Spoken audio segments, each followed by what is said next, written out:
शिंगान खना बिंबु दास्तान खना उसना हर भान खना ही अंत पावन में सिंधु शिंगान खना सिंधु शिंगान खना।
तोड़तोनी दे देना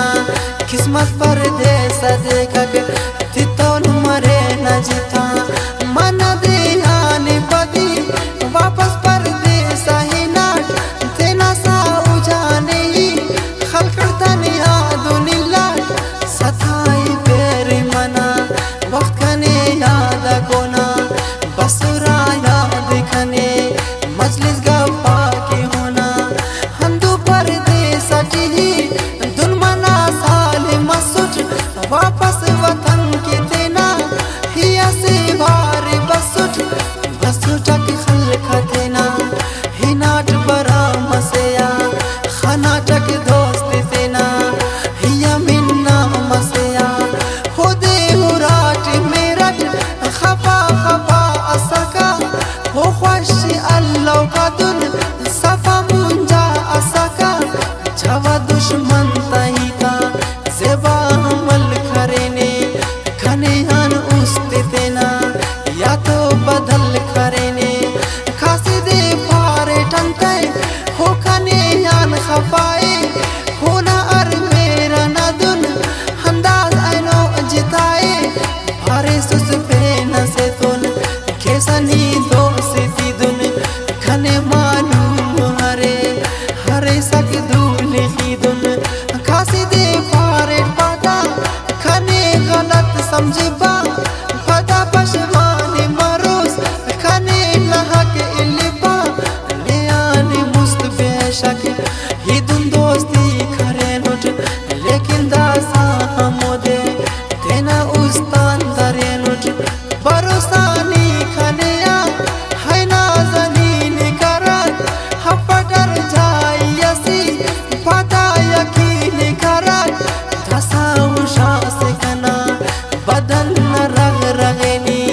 दसा बीमार करेस जोड़ेंगा बंदगेनी